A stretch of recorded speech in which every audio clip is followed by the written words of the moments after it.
classiquement de la transmission, qui devait relever pour eux, s'agissant d'identité religieuse, du seul choix individuel subjectif de leurs enfants le moment venu. On verra plus tard, il choisira à l'âge adulte. Cette idée qu'il choisira à l'âge adulte a produit une mutation qui est extraordinairement répandue, produit une mutation très profonde de la logique des transmissions. Il y a même plus encore. Il y a le phénomène de la transmission à l'envers. La transmission à l'envers, c'est les situations dans lesquelles les enfants, la génération suivante, à l'occasion de son propre parcours, rencontrent la question religieuse et à travers des parcours singuliers, amené à s'identifier et fait retour vers la famille en lui faisant reproche d'être incapable de transmettre. Alors, le phénomène très fréquemment attesté dans les familles musulmanes en particulier, où les enfants issus de la seconde ou troisième génération d'immigrants redécouvrent l'islam via des imams, des camarades, un environnement juvénile, et reviennent dans leur famille en disant à la grand-mère qui, elle, a connu l'islam de l'Algérie, du Maroc et de la Tunisie, je parle du cas français, qui était un islam très localisé, très associé à toute une vie collective, locale, etc.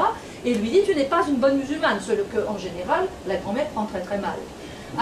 Si je parle de la grand-mère, ce n'est pas un hasard, c'est qu'en effet, il y a un trou de génération. C'est qu'entre le petit-fils qui a redécouvert l'islam en faisant le ramadan avec ses copains de lycée et la grand-mère, il y a une génération qui, effectivement, est hors du processus de transmission.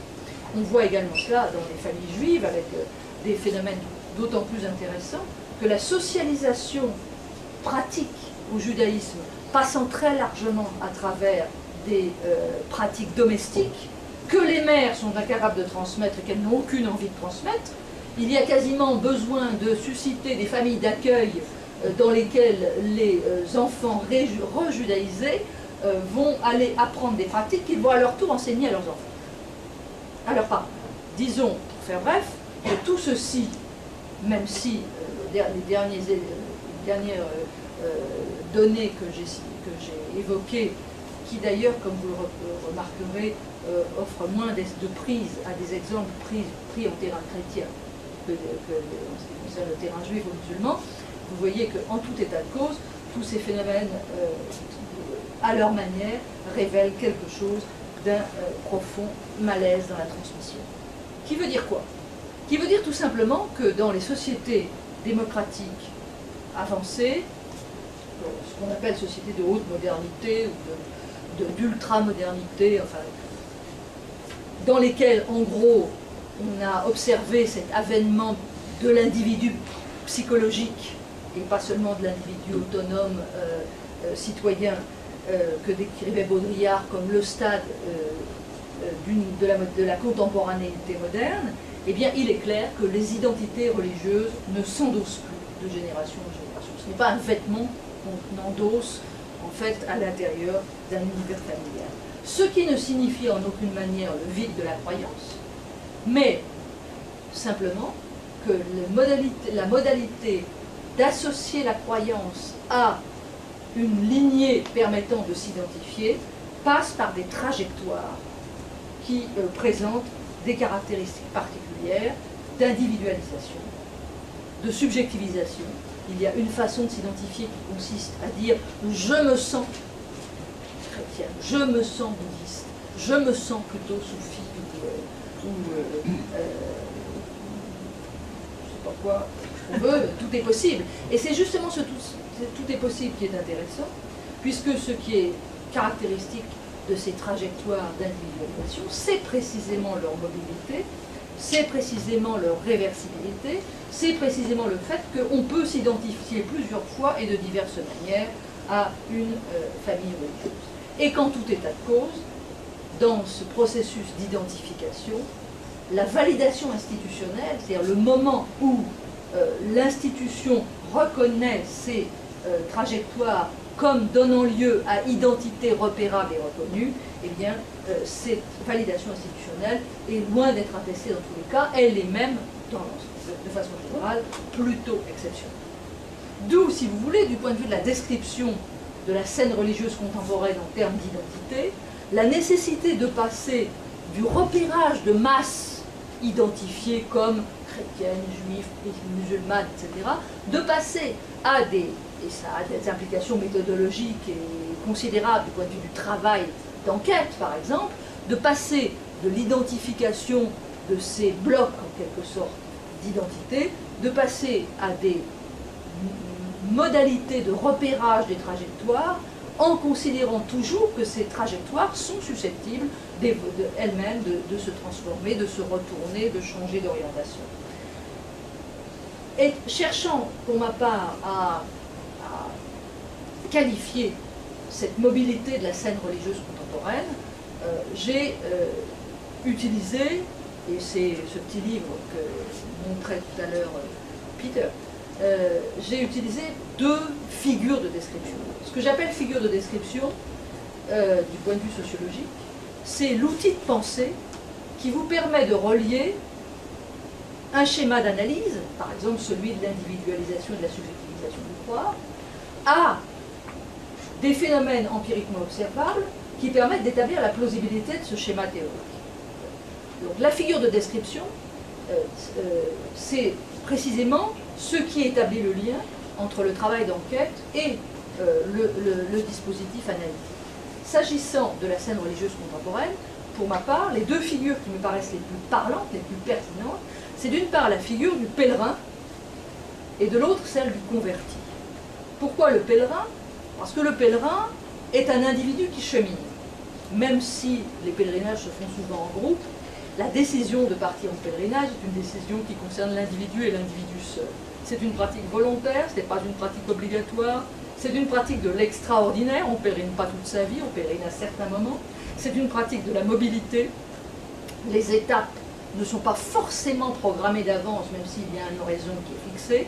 On sait bien qu'il peut se passer beaucoup de choses à chaque étape. On peut partir avec certaines intentions et certaines visées, et puis en cours de route, l'expérience de la route fait que les raisons de pèleriner évoluent.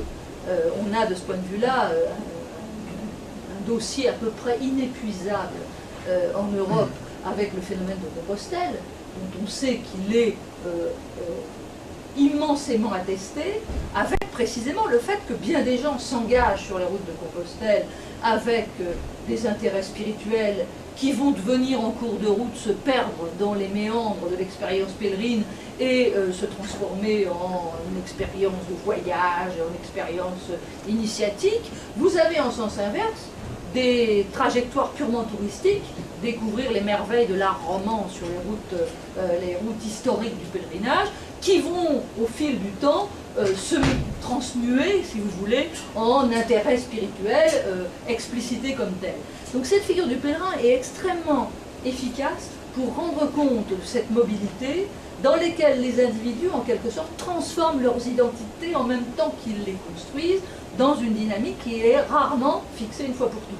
Et quand on la croit fixée, quand par exemple la figure du pèlerin croise l'autre figure, à savoir celui du converti, qui dit « je choisis », maintenant voilà la famille dans laquelle je me reconnais, eh bien les choses ne sont pas du tout gagnées, car on s'aperçoit, quand on regarde de près le dossier empirique des conversions, puisqu'on se convertit énormément dans ces sociétés sécularisées, eh bien c'est que justement on peut se convertir plusieurs fois, et que rien ne garantit la stabilité de l'identité qui procède de la conversion.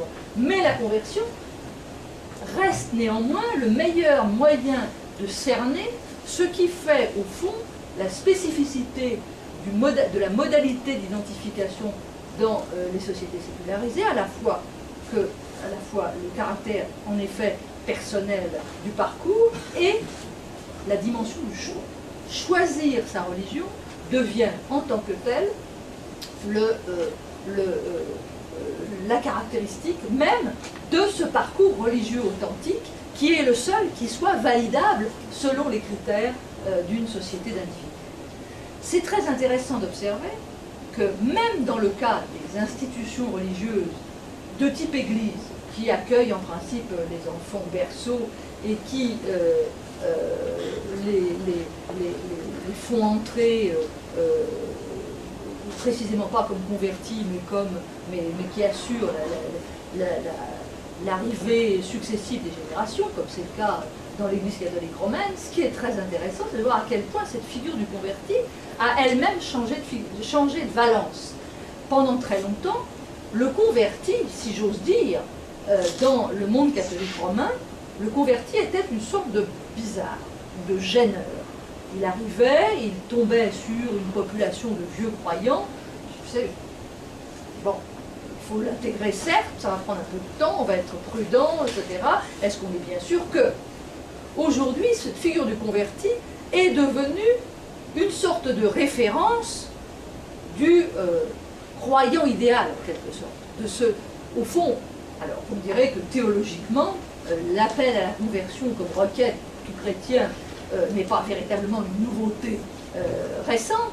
Ce qui est intéressant, c'est la manière dont, sociologiquement, cette figure du converti, de celui qui choisit sa religion et donne du même coup des gages de l'authenticité de son parcours, est devenue figure de référence.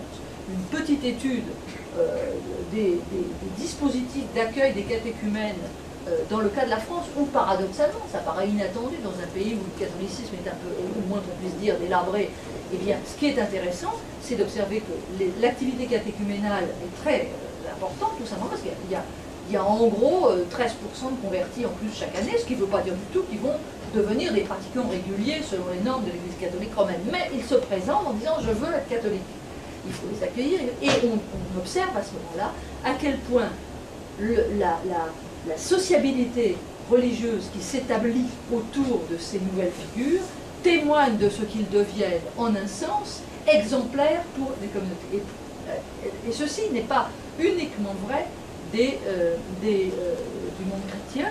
On observe par exemple que dans les communautés juives, où pourtant, le moins qu'on puisse en dire, c'est qu'on n'accueille pas les convertis à bras ouverts, puisque selon le rituel, celui qui veut se convertir est tenu, en quelque sorte, de subir 3 refus successifs, où on lui demande s'il est bien certain qu'il veut prendre en charge le poids de la Torah, et s'il s'accroche vraiment, s'il tient absolument, on finit par le socialiser, et ça prend du temps. Et bien même dans ce cas, le Balei Tshuva devient, là aussi, la figure de celui qui volontairement, subjectivement, réendosse une identité qu'il a reçue d'une façon plus ou moins nominale ou plus ou moins automatique à sa naissance.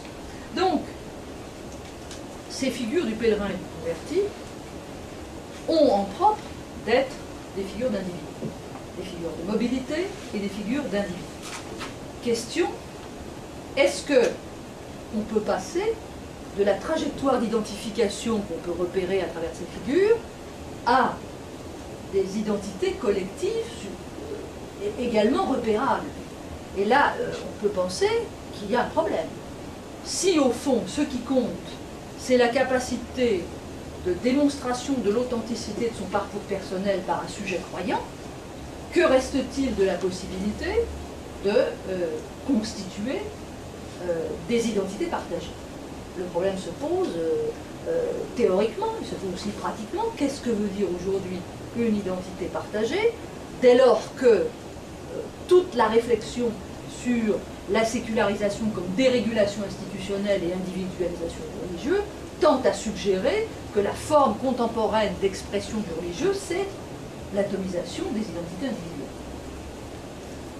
En fait, il faut être extrêmement prudent dans le maniement de cette équivalence entre individualisation et atomisation. Même s'il est vrai et vérifié empiriquement, vérifiable en tout cas empiriquement, que les individus fabriquent et produisent eux-mêmes leurs petits récits croyants à partir des ressources symboliques à leur disposition, de leurs ressources sociales, de leurs dispositions, de leurs intérêts, tout ce que vous voulez, selon la forme classique de construction des identités dans une société de haute modernité, et que donc cette logique implique ce qu'on a appelé bricolage et croyance. C'est une erreur de penser que bricolage signifie que ces petits systèmes de signification sont diversifiés à l'infini.